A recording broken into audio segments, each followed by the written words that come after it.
Selamat datang di channel saya. Ini video ketiga saya, edisi menjawab pertanyaan dari para subscriber YouTube saya dan dari pihak lainnya yang akan membahas tentang tidak ada satupun sertifikat rumah dalam sistem UPA. Pertanyaannya begini, Pak, saya menonton beberapa YouTube yang membahas dan menjelaskan sertifikat rumah, di mana disebutkan ada 5 jenis sertifikat rumah, yaitu 1. Sertifikat hak milik, 2. Sertifikat hak milik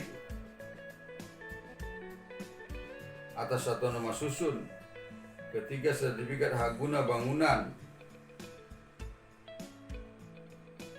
girik, yang 4 girik atau petok, yang 5 akta jual beli. Mohon pencerahannya. Jawaban saya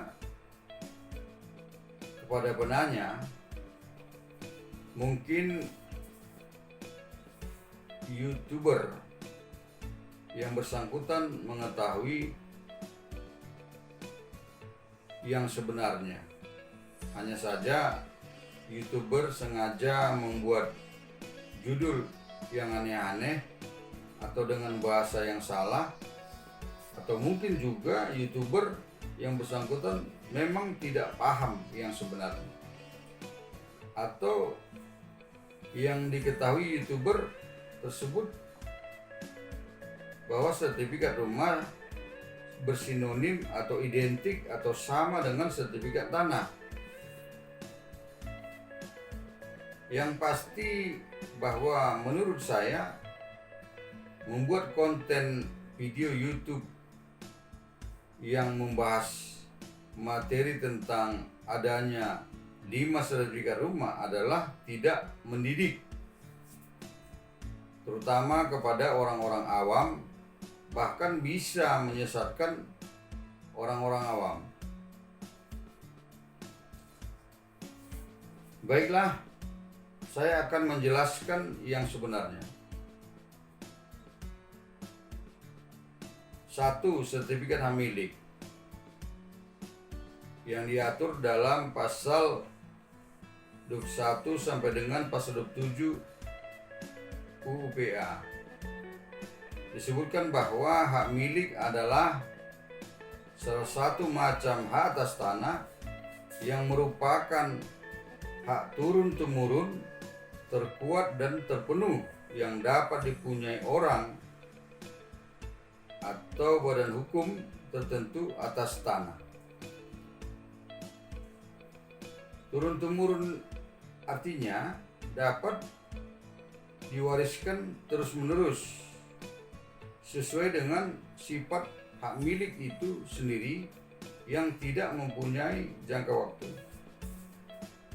Terkuat artinya terkuat apabila dibandingkan dengan HGU, HGB, hak pakai dan hak atas tanah lainnya.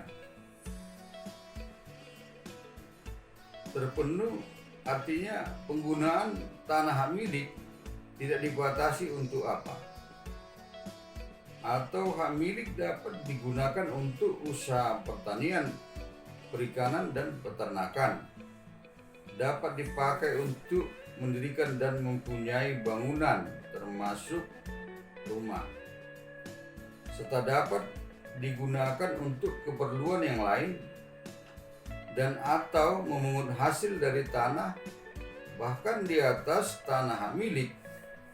Pemegangnya dapat memberikan HGB atau hak pakai berjangka waktu kepada pihak ketiga berdasarkan akta perjanjian PPAT tentang pemberian HGB atau hak pakai. Subjek hak milik ada 2, yaitu warga negara Indonesia dan badan hukum Indonesia tertentu yang ditetapkan pemerintah. Selanjutnya ditentukan hak milik yang telah didaftarkan atau dibukukan diterbitkan sertifikat hak milik. 2. Sertifikat hak guna bangunan diatur dalam pasal 35 sampai dengan 41 UPH.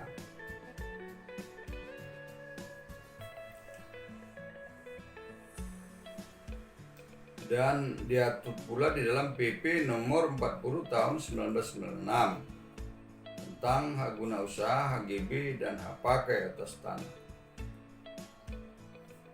Disebutkan bahwa hak guna bangunan adalah salah satu macam hak atas tanah yang merupakan hak untuk mendirikan dan mempunyai bangunan atas tanah yang bukan miliknya sendiri dalam jangka waktu tertentu. Bangunan tersebut bisa merupakan rumah, gedung pertemuan, ruko, dan lain-lain.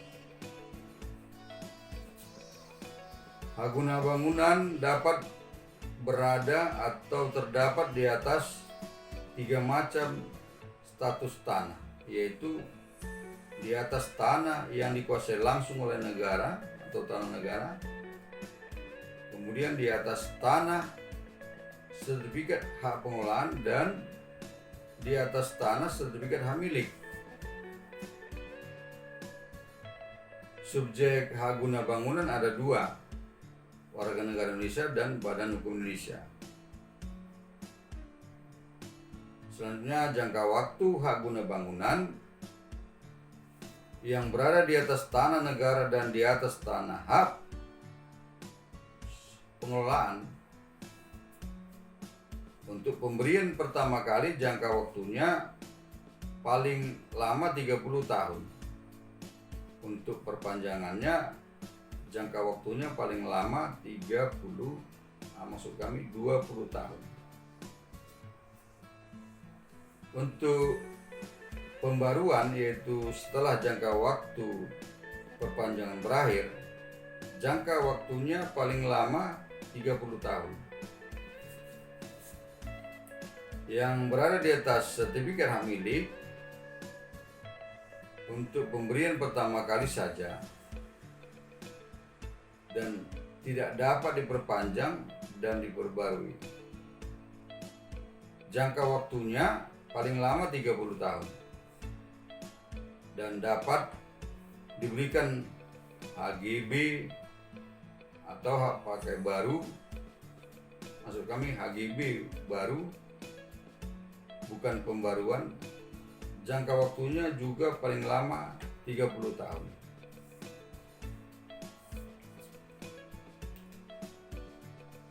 Hak guna bangunan yang telah didaftarkan atau dibukukan diterbitkan sertifikat hak guna bangunan. 3. Sertifikat hak milik atas satuan rumah susun diatur dalam Undang-Undang Nomor 20 Tahun 2011 tentang rumah susun dan Peraturan Pemerintah Nomor 4 Tahun 1988 tentang rumah susun dan lain-lain.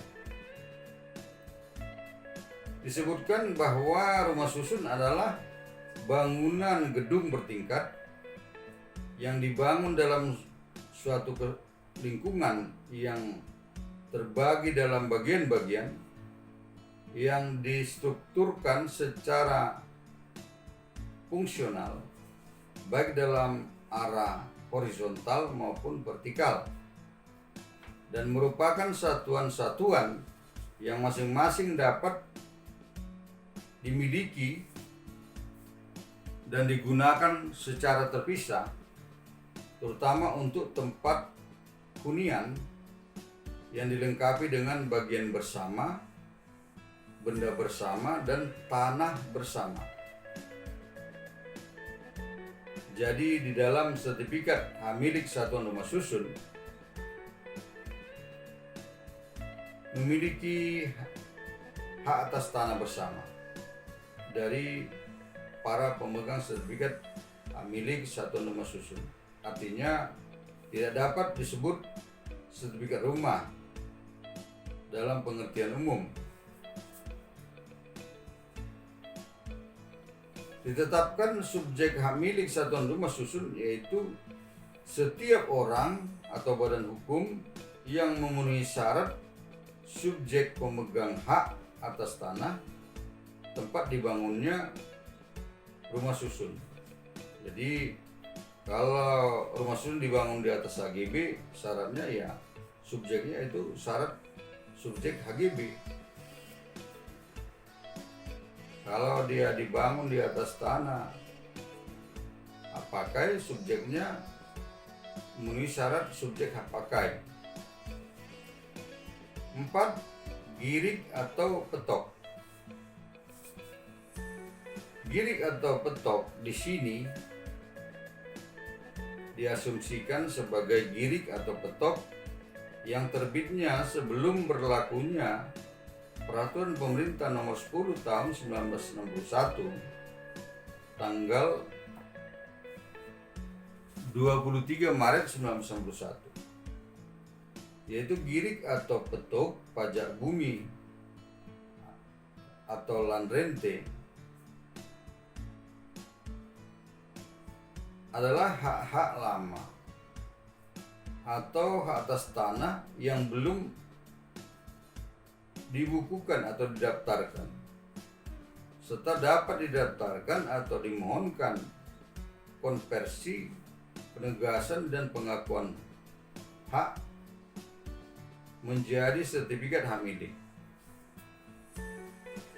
Artinya girig atau petok tersebut bukan merupakan sertifikat hak atas tanah dan bukan juga sertifikat rumah, melainkan merupakan hak-hak lama atas tanah atau hak atas tanah yang belum terdaftar atau belum dibukukan. 5.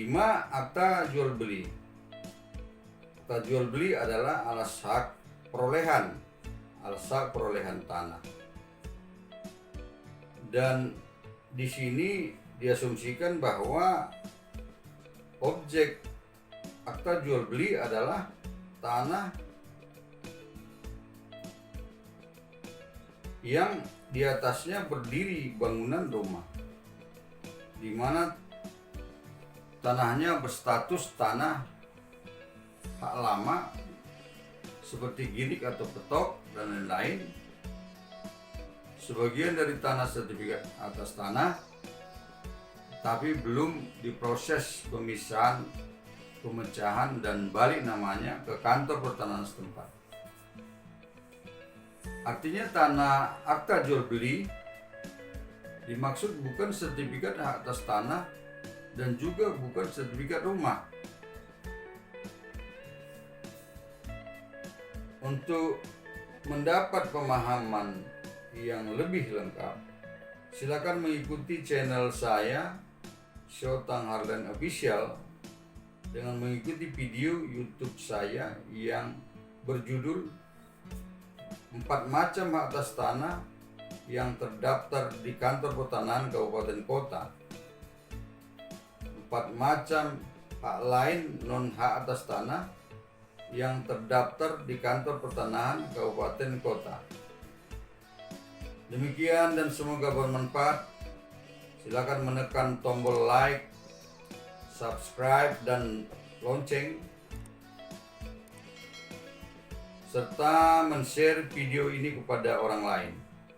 Selanjutnya dipersilakan membuat komentar dan atau pertanyaan mengenai hukum dan pelayanan pertanahan melalui kolom komentar dalam YouTube ini atau WA 0812 512 40.000 atau email harlensshlen@gmail.com yang akan saya jawab dan atau menjadi masukan untuk materi dalam video-video saya berikutnya. Sampai jumpa pada video-video saya berikutnya. God bless us. Terima kasih.